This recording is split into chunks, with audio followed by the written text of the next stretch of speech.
Well, good morning, everyone. My name is Ryan McGahee. I work for Radio Works here in Worthington, and I'd like to welcome you to our Capital Conversation for the 2026 completed legislative session. With me to my left are District 21 Senator Bill Weber, who has served, he reminded me, I knew it was 4 terms, but 14 years. There was a 2-year term in there somewhere. And of course, Marge Fogelman is the District 21B representative. And you have finished 2 terms or 3? 2. 2 terms. Okay. So both of them are with us this morning. We thank them for their presence. And I guess one way that we usually start these forums, as we have over the years, is just the both of them to kind of give a brief overview, if you will, of the last session, and then we'll start taking questions from individuals. As we have done in the past, there should be pieces of paper on each of the tables, and you can write out questions if you like. And Jamie, I imagine, will probably come around and collect those every once in a while. I'll take questions from the audience, too. I'm going to start with Marge Fogelman. She'll give just a brief overview, I guess, or an introduction, just a little bit about the last session before we get into individual questions. All right. Thank you, Ryan. And thank you, Forward Worthington, for putting on this event today. My name is Marge Fogelman. I have been serving, as was mentioned, this is the end of my 4th year. All 4 years have been extremely different. Lots of challenges. I've learned a lot in the last 4 years, and I appreciate all the support that I have received from the district. This last session, we, of course, were in a tied House and a 1-seat majority in the Senate, which kept things moving slowly, which is not necessarily a bad thing.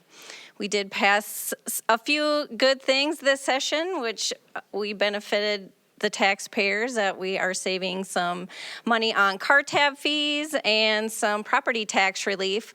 Unfortunately, that's just a 1-year relief for our taxpayers. I'm disappointed that it wasn't longer. We need a lot more. We need to do a lot more up at the legislature. So, like I said, I appreciate the feedback. I think it's important to keep in contact with us. I appreciate hearing from everybody. I've done a lot of work helping people reach out to different state agencies this year, and that's been great, and I've been getting a lot of good feedback from that too. So I will, of course, we see that Joe is absent. Representative Schumacher took a job, so we are missing him today. And I want to thank Senator Weber for all his years of service as well, and Joe. And I will turn it over to Senator Weber. Well, thank you, and thank you all for being here today, and too, thank you for the support over the last 14 years.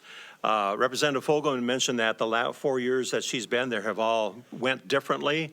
Quite frankly, 14 years go by, each one being different, ending differently, and with different accomplishments and different failures. And you know, as I look at this last 4-year term that I have served, I have some disappointment within it.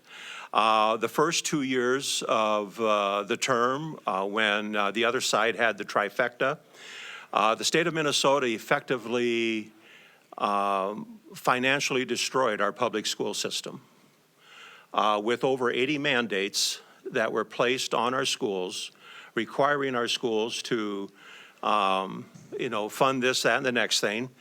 Many of the mandates are things that affect other businesses as well, and I'm talking about paid family leave, for example, that has been a nightmare for many of our local businesses to figure out. With other issues within the school system, part-time workers being placed under unemployment insurance, and quite frankly, the districts within I have 20-some school districts in the Senate district, and they are all running a deficit for the upcoming year, anywhere from, depending on their size, from roughly $100,000 to well over $1 million. You get up into the metro area, the public schools are looking at shortfalls of $50-some million. And the reality of it is, how do school boards cope with that? Well, they only have 2 options.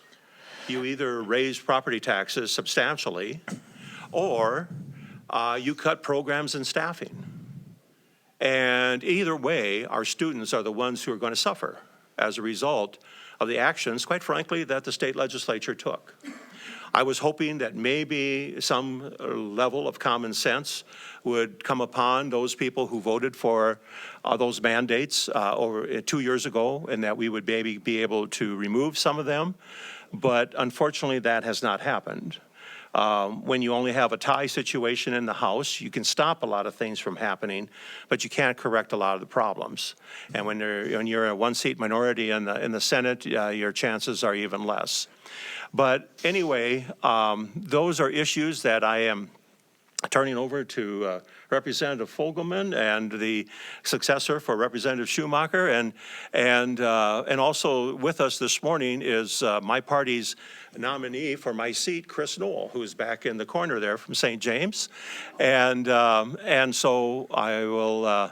They will have to deal with these issues coming up. But again, thank you for everything, and answer any questions you may have. Thank you, Senator. And I guess I should mention, I don't think I did before, but this event is being put on by Forward Worthington, of course. Jamie Salinas over there is the executive director of Forward Worthington. And I understand that Scooters supplied the coffee and the rolls this morning, so we give them thanks as well. With that, has anyone got any questions that they'd like to ask our representatives here from the Capitol? I'll make a comment. As a farmer, and as a Farm Bureau member, and as working with Farm Bureau, I've always been concerned, but I've worked a whole lifetime to get the land that I farm today. And upon my death, the state of Minnesota's got their hand out, and they want part of it, and I just don't understand that. Why they have to have their hand in something I worked a lifetime to have. Well, I will agree with you on that. We have seen some progress in terms of the family farm unit. Now in the state of Minnesota has an exemption up to $5 million. With what has happened with property values, however, it doesn't take long for some holdings to reach that $5 million mark with the increase that we've seen in values that are, in these last few years. We have a number of times made an effort to get it up to the federal level, and which would take care of a lot of farming operations in our state. We are always met with stiff resistance from the other side. And, quite frankly, this is what happens when you see a budget that ballooned in the 23 session from 50-some billion to 70 billion. When you have a 40% increase in spending, they can't afford to give up any money that's coming in, and that's the unfortunate thing. And but yeah, you're right. People work hard to establish an operation and pass it on to their family, and then the next generation has to pay for it again. The other comment I'd make is that I serve as a Bigelow Township Supervisor Chairman, which is on the state line of Minnesota and Iowa. I have a board member that serves on that board with me, has land in Iowa and land in Minnesota, and I asked him what the real estate tax was per acre in Iowa compared to Minnesota. He says it's real close to half. Yeah. Just the state line dividing the land. Yeah, that's right. I see, and I don't want to put anybody on the spot. They can certainly open their mouths when they want, but I see some education people in the room, and certainly the senator talked about the education funding earlier. I know that that's a subject probably of interest to at least a couple people in the room. I just would like to quickly comment on that. People sometimes wonder if you have a local meeting about interest from interested people as to does anything ever really come about as a result of that. The legislation that Mr. Galswick referred to came about as a result of a community meeting we had in Laverne to talk about what do we need to have as a community. We had 180-some people show up at that meeting at an event center in Laverne. And you know, this was prior to the time, actually, that I was elected to the Senate. I actually convened that meeting that night, and so some of the things that came up were different projects, a brewery, which we now have, a new motel, which we now have, physical things like that. But others was the community employers saying, we just cannot find people to work. And so as we got going, and it was, I think, around 2011 when that happened. I ran in 2012. I worked with the folks from Southwest West Central Education Co-op and individuals like Terry to pull together, okay, what do we need to have? And quite frankly, that legislation is a direct result of having that community meeting.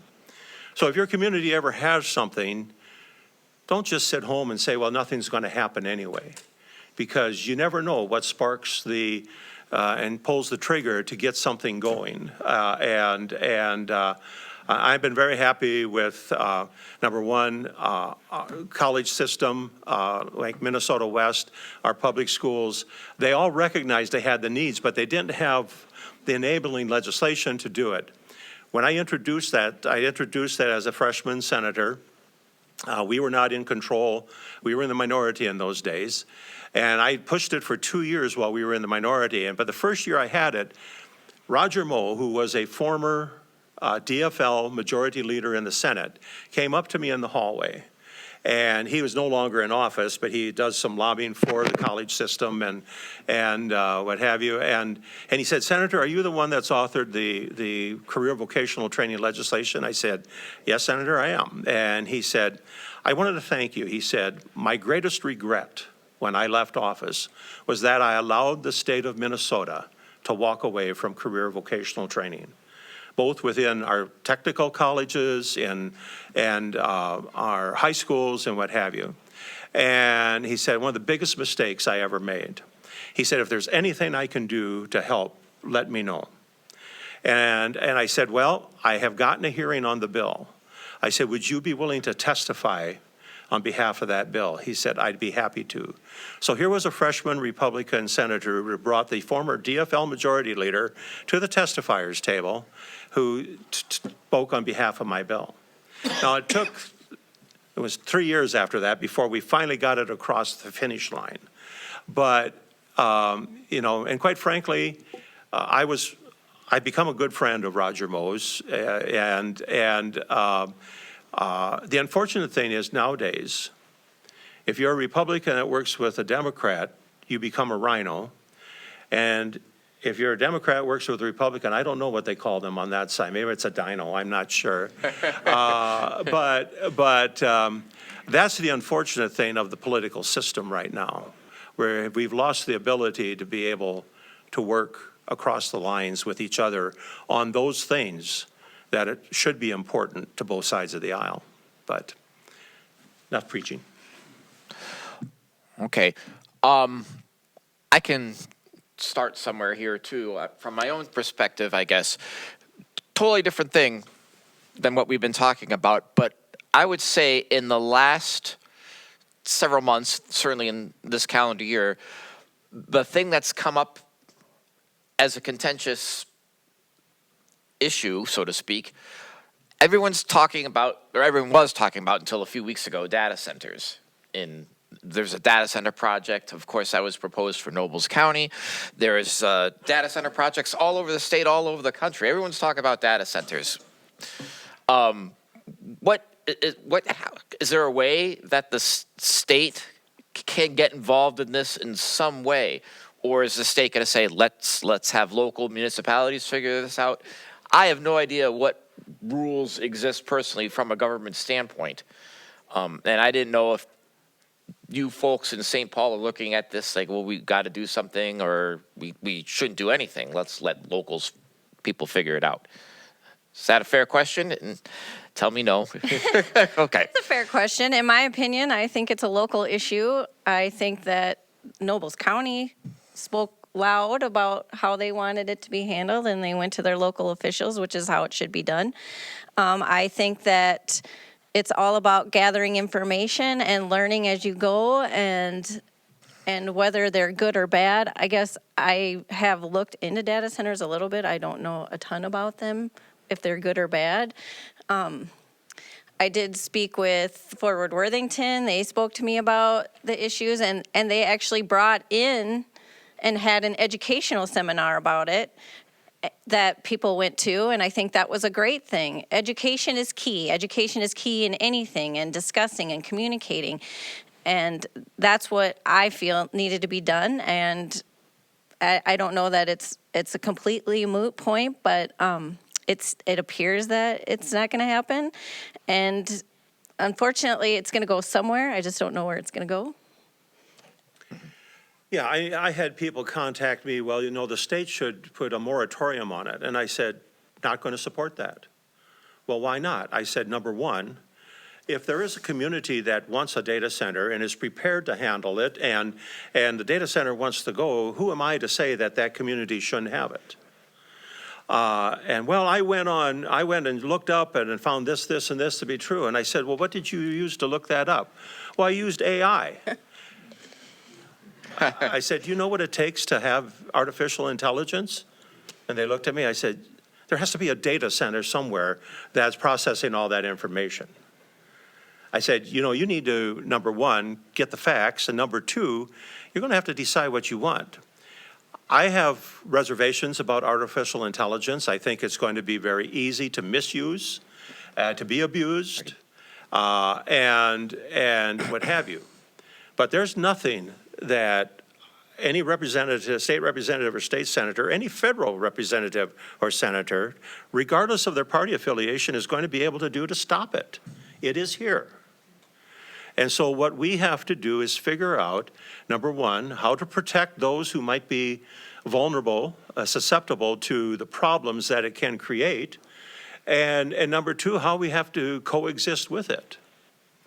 I think the last time I was here in January, whenever we had a pre-session, or February pre-session meeting, we had a discussion about that, and a lot of the concern revolved around the capability of providing electricity, and it would raise everyone's electric costs, et cetera, et cetera. Well, I'll be honest about it, I don't actually believe that argument. And the reason I don't believe that argument is, and I will repeat, is what I said then, is that our rates are determined by our peak loads. And in the case of Laverne, and I'm sure it's probably the same for Worthington, where we get the power brought in from outside, our peak loads are set during the winter and the summer. And on the basis of that peak load, that's what we wind up paying. That's how it establishes our rate for the utility, for the power that we use. And the reason you have a peak load is the maximum amount you use at any particular point in time.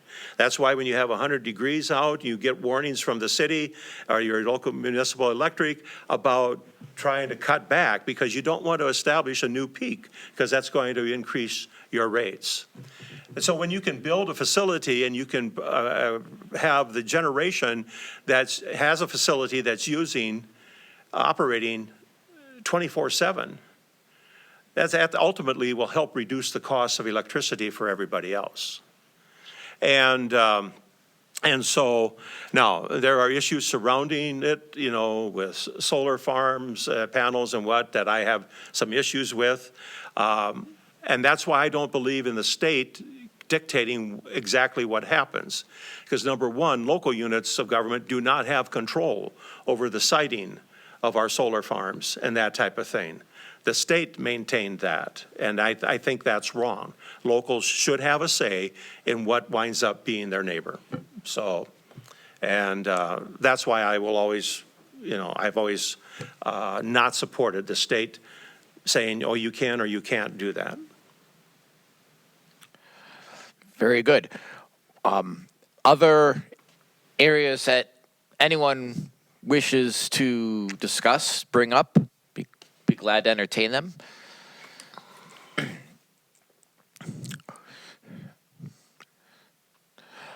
I guess one thing we can talk about as well is of course, I spoke to you, I guess, probably every other week or so for a good part of the session. And we talked a lot about one thing that came up repeatedly as it ended up happening was the money that ended up going to the hospitals in Minneapolis, the Hennepin, right? And then North Memorial, thank you. Now, that, of course, you pointed out, and I have no question about what you ended up deciding on this matter, but those hospitals are important to the city, or to the state, as you said many times. But, of course, there are many, many hospitals around the state, rural hospitals, that are probably still struggling in their way, too. Well, yeah, certainly the cost of medical care has been an issue for quite some time. And what we have pretty much seen is a destruction of our health insurance industry, quite frankly, because of Obamacare. You know, it destroyed the medical insurance industry, raised the cost substantially, and what has also happened in the last few years, at least quite frankly, probably in most states, was the influx of money that came into states from the federal government because of COVID created one of the largest systems of fraud that we have seen as a nation. And it's happened within the Medicare system. It's happened within the reimbursement system. You know, there's going to have to be a serious consideration of the entire medical system in terms of how we approach it. And quite frankly, you know, the cutbacks that have occurred at the federal level really have come about as a result of the concern over the fraud and what have you. And I think that once we get sorted through that and people can prove the legitimacy of their claims and moving forward, that we'll see part of that restored. But it's going to be a challenging time to get to that point. Representative Fogelman, you're still going to be there. Do you have any thoughts on how to tackle the problem of rural health care? Well, I think it's just like everything. It kind of ties back to mismanagement of our money. We're not frugal. There's things that happen in the government that you couldn't do in your business because you would be bankrupt or in a world of hurt for sure. We had fraud that flourished through weak oversight and bureaucratic inaction. Dismissing or suppressing warnings, they had whistleblowers come forward. All these things snowball to the taxpayer, and that just burdens us more and more. Minnesota had $1.5 billion worth of tax base leave to surrounding states. We are overtaxing, we're overburdening people, and the people that came into our state were earners of $50,000 or less, and the people that are leaving are making $50,000 or more a year. So when we do this, those people, it's going to heap taxes on more and more and more, and the less you have to spend on everything, the harder it's going to be for everybody in our state. You can't keep going this way because it's painful to watch. I hear a lot of people go, well, if things don't change, we're moving. If things don't change, we're moving. If things don't change, we're moving. I want to change things. I don't want to move. I've lived in this state my whole life. I've talked to people that have lived there all their whole life. I just talked to a representative yesterday. She said one of her largest helpers, they help her in every parade, they contribute, they do things to help her get elected. They just bought a bunch of land in Missouri and they're going to move. I mean, I don't like hearing those kind of stories. We need to make some hard decisions. We need to look at these programs, and there's 40, I think Attorney Joe Thompson highlighted fraud across the state of 14 high-risk Medicaid programs. We need oversight. We need people paying attention to what's going on and where that money is going, because there isn't government money. All that money is your money. All that money is your neighbor's money, your friend's money. That needs to stay here, and you can spend it a lot more than the government can. It's not the government's job to take care of everything and all the things that go wrong in people's lives. You have to make hard decisions in your life. The government has to make hard decisions, and we have to look at that and start scaling back. I want to follow up on, some of the problems that have occurred. For example, with the paid family leave. I've had discussions with 2 different school superintendents. They had a para who came down with cancer and needed to go on paid family leave. Okay, that's the purpose for which that program was intended. The para gets roughly $20 an hour within their school district. What is it? 80%, I believe, is the payment rate of scale salary for paid family leave payment. When she got her first check, she was being reimbursed on the basis of $77 an hour instead of roughly 17 or 16. And so she came into the superintendent. She said, "What do I do?" He said, "Well, we need to call." And she didn't want to cash it because she said, that makes me a party of fraud at that point. And so they called up and had a terrible time getting through to anybody, which if you're a payroll person who has had questions, you have found that to be true, trying to get answers to questions as relates to paid family leave. And they called it. Finally, the superintendent said, "Listen, this person didn't have an answer." And they said, "We're not getting off the phone till you give us somebody that can answer our questions." So finally, they got a hold of somebody, and this was their response. "Well, that's what we've determined it to be. That's what it's going to be." I mean, it's an obvious error that they didn't want to correct. Another situation developing out of the school system, what the superintendent told me about, was that they had, as I understand, a 9-month teacher salary can be spread over 12 months in a lot of districts. And in some districts, when the May paycheck comes in, they pay for the entire 3 months of summer in addition to the month of May, so they get a paycheck for 4 months' salary. Well, the teacher decided late in the season to go on paid family leave. They look at past payroll, so the 4-month salary got included in the computation of the paid family leave amount. 0.88% is not going to cover that type of mismanagement from the state of Minnesota. And they eventually are going to have to come back to the legislature wanting to raise that above, I think the maximum they said they'd charge is 1.2% or something like that. And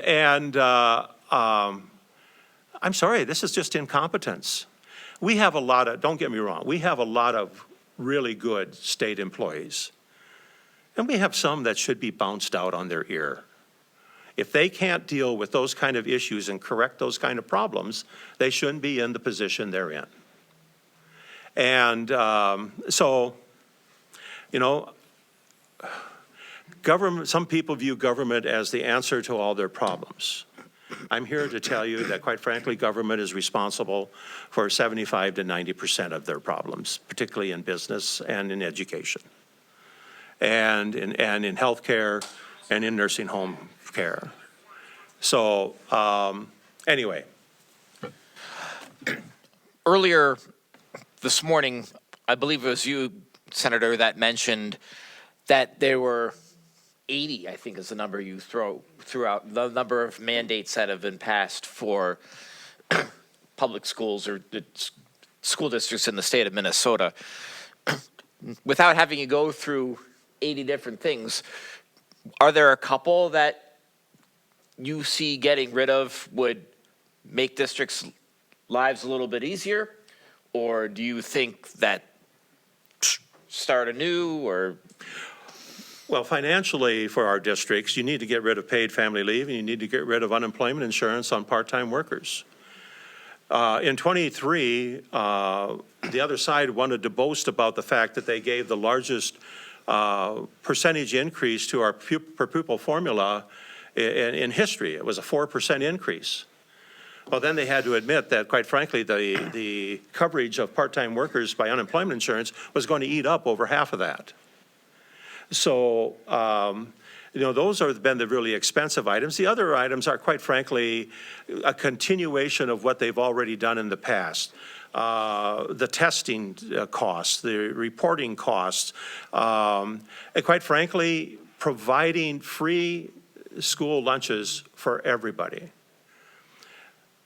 I mean, they always complain, well, you're giving a tax break to the millionaires. Oh, sorry, you're feeding the millionaires' kids for free in the schools. So what's the difference here? My kid said to me, Dad, we can afford to pay for our kids' lunches. Our schools need this, this, and this. I said, I know. The next time you run into, and I'm sorry, I try not to be partisan at these events, but it's getting harder and harder every year. The next time you run into a Democrat, ask them why. Because they're the ones that have created this mess. So those are the big financial items. The rest of them are, minor ones here, minor ones there.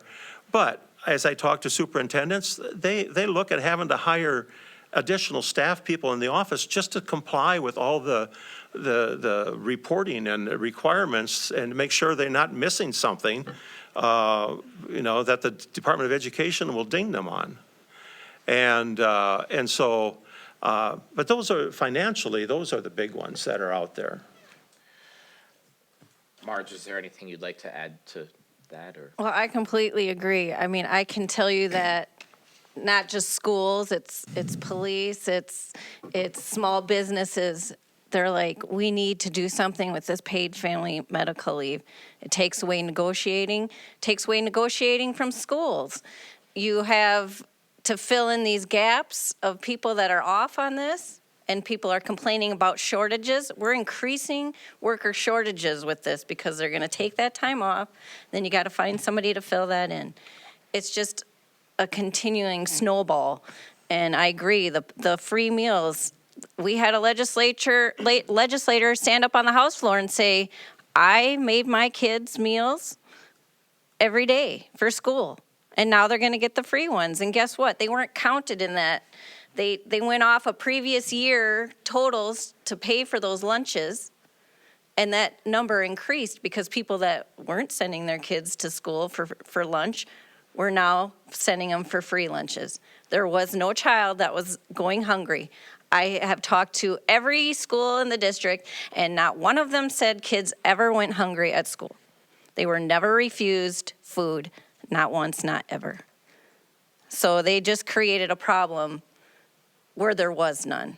There was no issue with that. They even decided, hey, we're going to raise up that minimum so that more people could get the free meals, but not everyone, so that we're not paying for people that can't afford to do that. I even talked to schools where they said, hey, there's people that can afford to pay for meals and they don't. And there's people that can't afford and they don't. So you didn't change anything other than burdening schools yet again with something. We need to let our schools focus on what they need to be, is teaching our students and helping them to learn what they need to be good members and productive members of society. So let's focus on what we need to and stop overburdening our schools and our businesses and everything, because when you have these people that are leaving our state, like I discussed before, that just, again, puts burdens on our schools and our hospitals and everything else.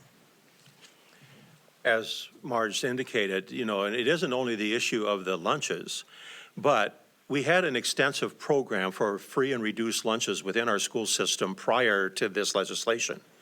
And actually, those numbers got used to provide the basis for a number of other assistance areas for our school districts.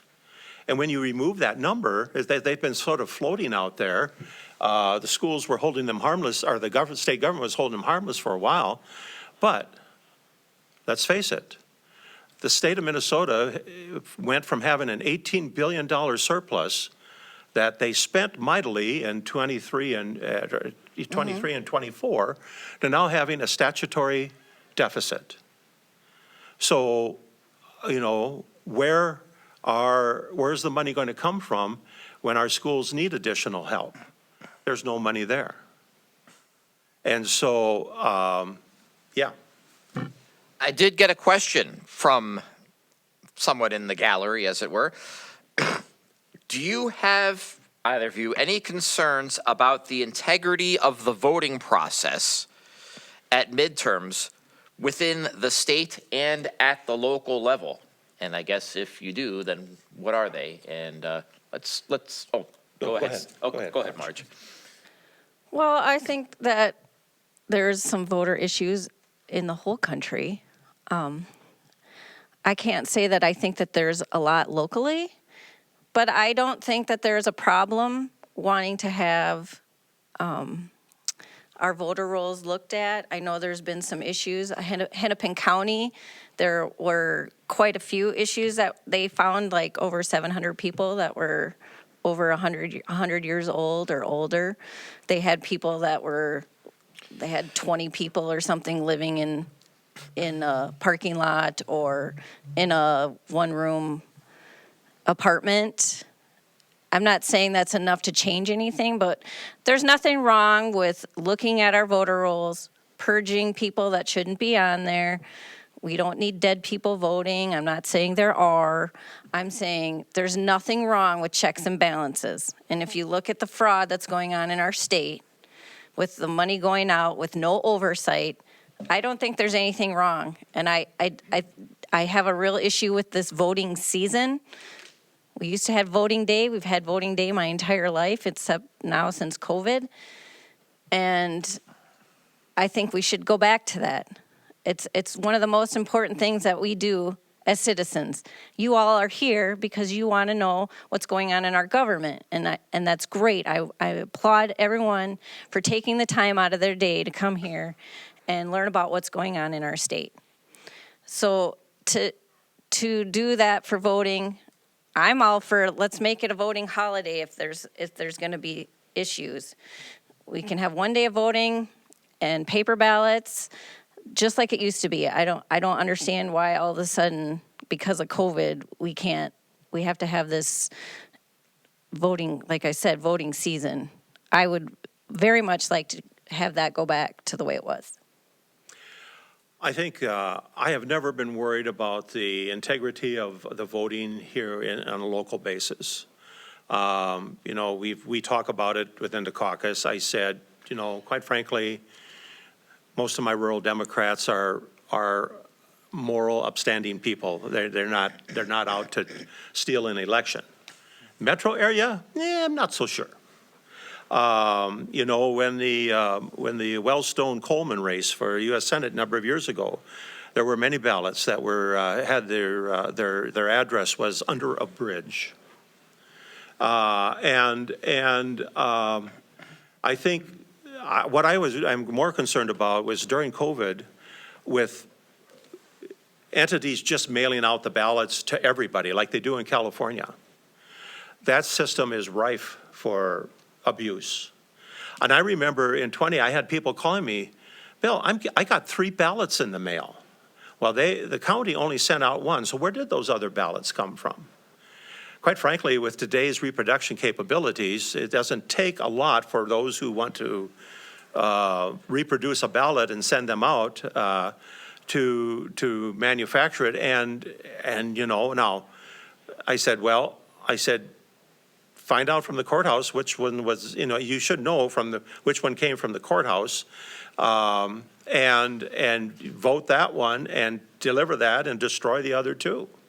But this is what happens when you just mail it carte blanche to everybody, and those type of things should not happen.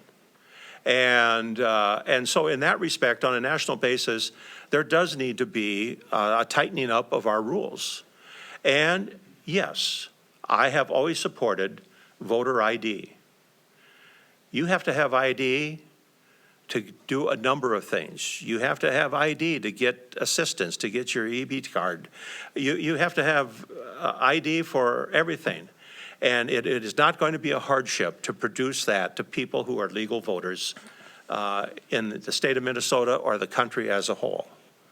And as far as, you know, I am comfortable with the type of voting machines that we have in rural Minnesota.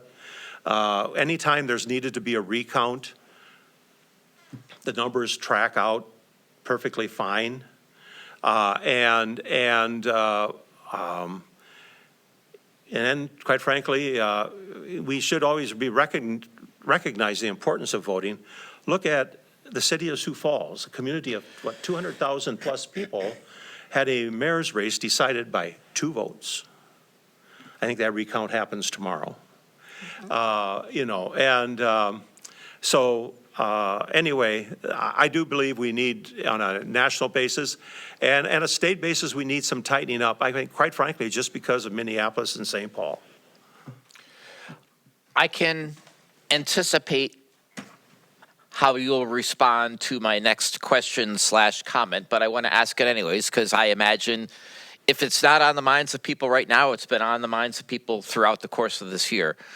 In Minneapolis, St. Paul, there was a lot of activity with ICE and a lot of talk about it on both sides of the aisle without question, right? Worthington, I can think of a couple arrests. There may have been more, I'm not sure. But watching this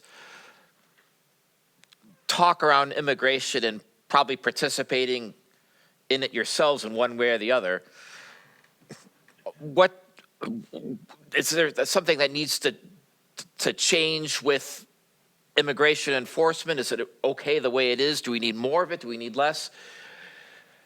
And of course, both of you don't live in Worthington, but certainly you're aware of the diversity in Worthington. And I guess I'd take whatever comments you'd like to make on immigration-related matters. Well, first, let me say that I think in watching what happened up there, probably I would say that the ICE agents perhaps were too aggressive in some instances. However, what happened up there and those 2 individuals that lost their lives, I do not blame ICE for. I blame the governor of Minnesota. I blame the attorney general. I blame the mayor and city council of Minneapolis and the Hennepin County prosecutor. Because if they were willing to have turned individuals who were accused of heinous crimes and who were illegal or illegally in this country over to ICE in the safety of the jail system, I don't believe we would have had that surge that we saw up there. They are the ones, quite frankly, who have practiced this release program of heinous criminals.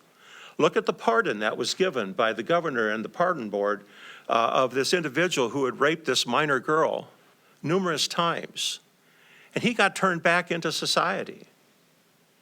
What is wrong with these people?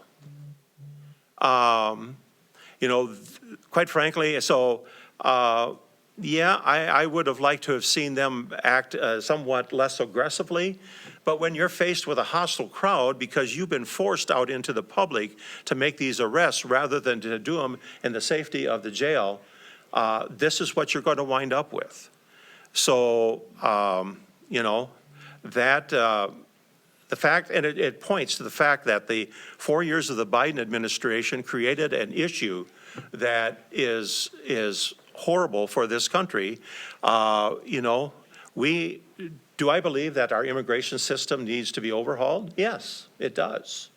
And we need to have a provision that allows people to come here and work legitimately. But what happened from 1920 or 2021 through 26 or 24 was inexcusable. And so, and that's created a lot of these problems. So we need some substantial changes within municipal and state requirements as to how illegals who are arrested for heinous crimes are dealt with and turned over to ICE. I agree with Senator Weber. We had people that came into this country illegally. That burdens everybody. Am I saying that immigrants shouldn't come? Absolutely not.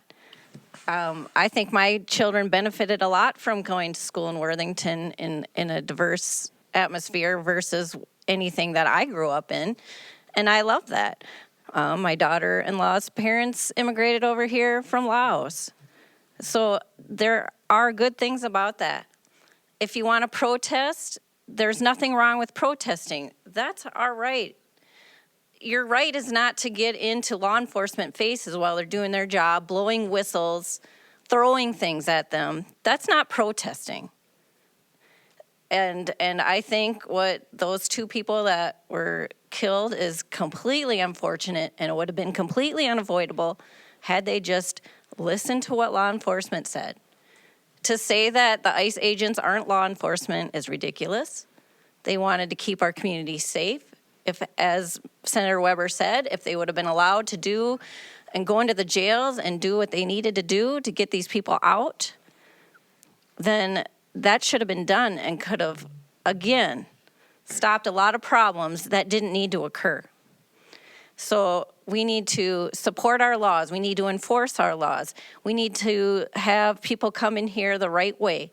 All those people that have immigrated here the way that the laws are set up, and now just to say, okay, open the door and everybody come in is not fair to the people that worked very hard to get their citizenship.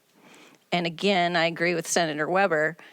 If you don't like the immigration system, it needs to be looked at. That's not something we as the state can do. That's a federal issue.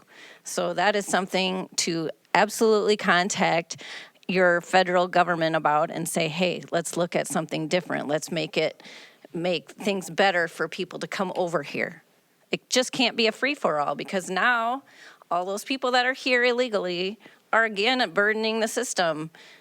And I'm not necessarily blaming them for what the Biden administration let happen, but it needs to get fixed. We need to do something because, again, we're just burdening, and it's not just Minnesota, it's the whole country. So I hope that we can work together and start looking at this and making our state better.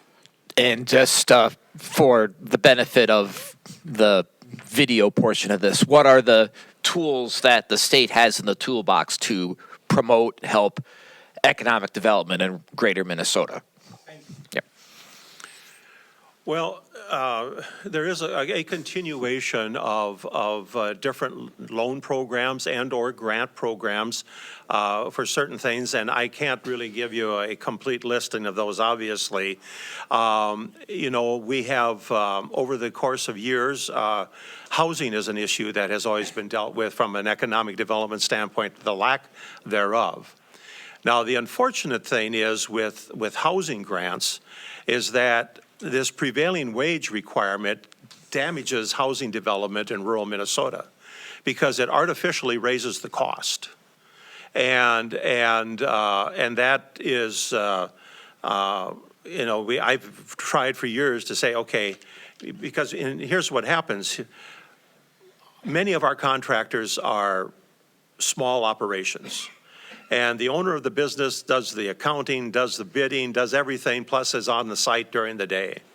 And they get these reports from the state that they're supposed to fill out what their wage scale is so that they can determine the prevailing wage of our area. It's not mandated. It's a voluntary thing. They don't have time to do one more thing, fill out another report. So most of the time, those wages don't get reported. So when they're up there in the state of Minnesota trying to figure that out, they go from Worthington, well, we don't have enough information there, we'll go to Mankato. If there's not enough information there, they head towards the metro area. What happens the closer you get to the metro area? That wage scale goes up just to be able to afford the cost of living up there.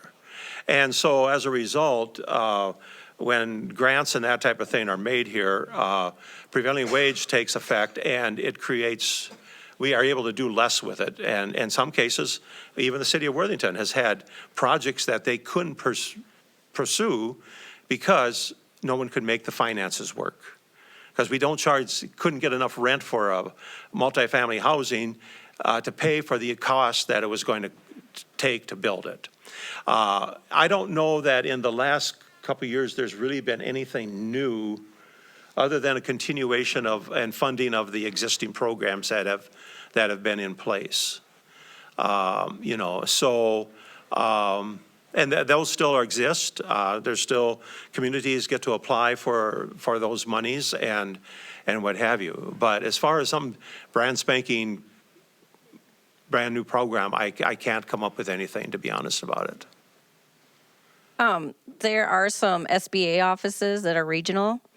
They are very good about working with you and helping you apply for those programs, help you look for grant programs, just give you ideas of what you can do in your community. Now, the best thing that we could do as a state would be to deregulate things and stop mandating all this stuff that is causing people so much tax burden that they're leaving. I heard Coca-Cola just left, or they're going to leave North Dakota. I think 3M stopped an expansion. I mean, that's the things that we need to look at as a state and say, hey, what are we doing? Because like you said, those tax dollars, when they're in Minnesota, they help Minnesota grow. But what we're doing now as a state is just stopping growth and causing people to leave. So some hard things that we need to look at as a legislator in the coming session. We've been talking for just about an hour, which is about usually what we do here when we have these capital conversations. Does anybody want to bring up anything that hasn't been brought up already, or any? I guess this is my last reach out for questions at this point. Senator Weber, would you like to give your farewell speech, if you will? Well, first, again, thank you for having us here today. Thank you for attending. And thank you for the support that many of you have given me over the years. It is very much appreciated. I have truly enjoyed being your state senator. And yes, there are disappointments. There are things that I would have liked to have accomplished that were not able to be accomplished. Elections have consequences, and so people have asked me, well, you didn't even have an opponent in the general election last time. Why are you leaving? And I said, well, a variety of reasons. But I said, and they also mentioned, you have said there's things you'd like to get done. I said, yes, there is. But I said, I've also recognized that no matter when you leave, there will be always something out there that you wish you would have gotten done. And I said, I just made the decision, turning 70 years old in April, and at the end of this year, between local and state, having held elected office for 30 years, it was time. And so, again, thank you for your support over the years, and I know that you will be represented well up there, and you take care. And if I am still your state senator until the new senator is sworn in. And so if there's any bureaucrat I can chew out for you, please give me a call. So, and correct me if I'm wrong, Senator, aren't you handling things for Representative Schumacher? Well, yeah, Representative Schumacher has resigned to take a new job. And so, yeah, he in 21A, I'm the only legislator there right now, so. I don't think we have anyone from District 21A here. I'm not positive about that, but I had read or seen somewhere that you were the guy for that right now. Representative Fogelman. Thank you again to Jamie and Forward Worthington and Ryan, and especially thank all of you for being here today. It's great to see that so many people took time out of their day to come and check out what was going on. Things don't always go how you want to at the Capitol. I have continued to learn, and I will continue to learn, and I appreciate everybody's support and feedback that I get. It's been great to work and serve in the district, and I appreciate all the relationships that I have made. Please feel free to always reach out to my office if you have any questions or concerns, and I will do what I can to facilitate anything that could possibly help you in your whatever question that you have. I truly appreciate Senator Weber and all of the support and encouragement that he has given me these last 4 years. Same to Representative Schumacher. He has been he was my mentor my first 2 years up there, and he continues to be somebody that I can reach out to. So I appreciate everything that he did. So thanks again, and I look forward to working with you all going forward. Thank you very much. Thank you.